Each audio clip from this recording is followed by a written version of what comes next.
જગાડું છું કે તમે આ લુખાની અમે લુખાગીરી કરો. અને કોઈ નથી ડરોમાં. એક મર્ડર થાય અમે બીજું મર્ડર કરો, પણ ડરોમાં મને છે ને ખોટી જનૂની ચડી જાય છે. ડોક્ટર મહામાનવ ડોક્ટર બાબા સાહેબ આંબેડકરના ચરણોમાં મારા વંદન, અને પ્રકાશ રાવ સાહેબના ચરણોમાં પણ મારા વંદન. અને આવા વંદન મારે બીજા ન કહેવા જોઈએ. શું કામ કહેવા જોઈએ? એ બીઠાપુરના યુવાનોને મારા ચરણોમાં મારા વંદન, એના ચરણોમાં મારા વંદન. મિત્રો મને ખબર છે મારું વતન આ જ છે, તમને નહીં ખબર હોય, ઘણા બધા ઓળખે છે મિત્રો. શું કામ મારે આ કહેવું પડે વંદન? આ એટલો પછાત વિસ્તાર છે, ડરનો માહોલ છે, એ હું જાણું છું.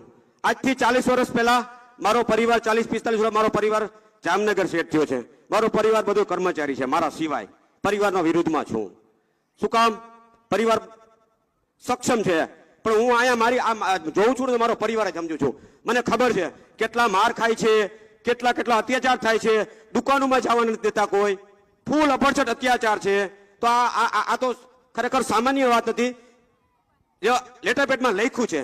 આ લોકોને મિત્રોને ખબર નહીં હોય કેવા કેવા શબ્દથી બોલાવે છે અહીંયા ગામડાઓમાં. જોકે મીઠાપુરમાં તો સક્ષમ છે આપણા યુવાનો, ગમે ત્યારે ગમે કરી શકે છે.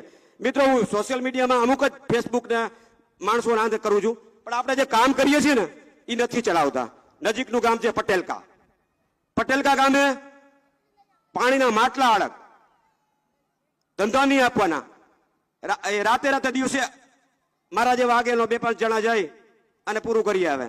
મિત્રો એવો અત્યાચાર સહન કરવા કરતા મારી એક સલાહ છે. 20-25 વર્ષ થયા મને કદાચ ગુંડાગીરીમાં કહે છે, બધું કહે છે. આ ખરેખર તમારે કરવું જોશે. ગમે ત્યારે માથાકૂટ માર શું કામ ખાવ છો? સામનો કરતા શીખો. આ મીઠાપુર પ્રોપરમાં કા કોઈ નથી મારી જતા? ગામડામાં રહ્યો છો, 2-5 ખોયડા છે તો એ અત્યાચાર કરવાના છે તમારી પર, તો એ મૂકી દો. ગામ મૂકી સિટીમાં જાઓ. તમારી પ્રજાનું શિક્ષણ અને તમારી પ્રજાને પણ ઉપયોગી છે. આ ગામડામાં રહી એને તમારે ગુલામીથી જીવન જીવવું અને તમારે હેઠે બેહવું, એ બે ખુરશી ઉપર, એને કહા તમે ખુરશી પર બેહો, એના માટે તમારે ગામડું છોડવું પડશે. આપણા આ વિસ્તારની વાત કરું છું. આ મારું વતન છે, મને ખબર છે. મિત્રો એક યુટ્યુબર મોટો ગુજરાતમાં આપણી સમાજનો નથી, મોટો યુટ્યુબર છે. રાતે સ્કૂટી લઈ લાલપુર, મારું મૂળ વતન લાલપુર, સ્કૂટી લઈ રાતે 11 વાગે નીકળો. મેં એ ગામના સરપંચને ફોન પણ કર્યો હતો. મેં ભાઈ તમારો ગામનો વ્યક્તિ છે, આવા હરિજન જેવા શબ્દને મારી દીકરી વિશે બોલે છે, આજે અઠવાડિયા થયા. તો એ સરપંચ એવું મને કીધું તું કે ભાઈ તું પાણી રહો તો ફોનમાં વાત ના કરાય, ફોનમાંથી કાંઈ ન થાય, એ અહીંયા જ છે ગામમાં. તો મેં કીધું તું મને મળજે, હું ના આવું તો મારા બાપના પેટનો નહીં. મિત્રો લાલપુરના મિત્રોને, જામનગરના મિત્રોને ખબર છે, એકલો સ્કૂટી લઈને આવ્યો હતો. સ્કૂટી લઈને આવી પહેલી વખત પટેલકા ગામે ગયો તો. મારું વતન છે છતાંય પહેલી વતનના મારું મૂળ બારા છે, પણ પહેલી વખત પટેલકા જોયું હતું. 2:30 વાગે પહોંચ્યો હતો. સરપંચને ફોન કર્યો, સરપંચ કર્યો, ફોન બંધ. પણ અહીંયાના પટેલકાના યુવાનોને ધન્યવાદ, 20-25 છોકરા જાગતા હતા. મિત્રો એનું ગામ ગોતી એ યુટ્યુબરને રાતે ગામમાંથી ભગાડ્યો છે. એનું ગામ, એની વસ્તી આપણા વાળા ડરતા હતા. હું એકલો આવ્યો તો, મરવા જ આવ્યો હતો, પણ સામનો એ ના કરી ગયો.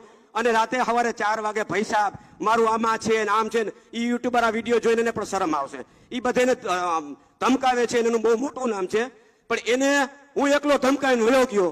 ના મારું મર્ડર થયું, ના મને કોઈ માર્યો, આ હું સામે રહ્યો ફલાણું ઢીકડું. સવારે 10 વાગે વિડીયો મને 4 વાગે ભાઈ સાહેબ કર્યા, અને 9-10 વાગે મને માફીનો વિડીયો આપ્યો, ને પછી ગામમાંથી ગયો. ઘરે ઘરવાઈને કીધું તું કામે જાઉં છું. ઘરના ફોન ચાલુ થયા, તારે હું કરું છું? ઘરવાઈને કીધું તું કે હું આવું કે ના આવું, કા એને હું મારી નાખું, માફીનો વિડીયો લઈ આવું. બાયડીને છેલ્લા શબ્દ કીધા હતા કે સમાજ માટે મરવું છે, સમાજ માટે જીવવું છે. 5 વર્ષનો દીકરો છે મિત્રો, કદાચ મારે એના માટે એને કદાચ મારે શહીદ કરવો પડે ને, તો આ બાબા સાહેબ રૂમ માટે એને પણ શહીદ કરવો છે. તો તમને હું એ જગાડું છું કે તમે આ લુખાની અમે લુખાગીરી કરો. અને કોઈ નથી ડરોમાં. એક મર્ડર થાય અમે બીજું મર્ડર કરો, પણ ડરોમાં મને છે ને ખોટી જનૂની ચડી જાય છે. મારા શબ્દ છે થોડા કડવા છે. આઈના સ્થાનિક લોકોને કહું છું, તમે ડરતા નહીં. જેટલા આગેવાનો ગયા, ભાષણ કરીને ગયા કે જે કઈ ચર્ચા કરીને ગયા, હું ના આવું તો મારા બાપના પેટનો નહીં. આ લોકો ટીમને કોઈ બધા કોઈ પણ ગામડા વાળે, કોઈ પણ પોલીસ પ્રશાસને કાંઈ પણ કર્યું છે તો હું મરવાના માટે મારા બાપના પેટનો નહીં આવીશ. હું મારા બાળી છોકરા મૂકી દઉં છું જાહેરમાં, તો આ લોકો માટે પણ મૂકી દઈશ. યાદ રાખજો, અને ખોટી તો કોઈ દબાવતા નહીં. જય ભીમ.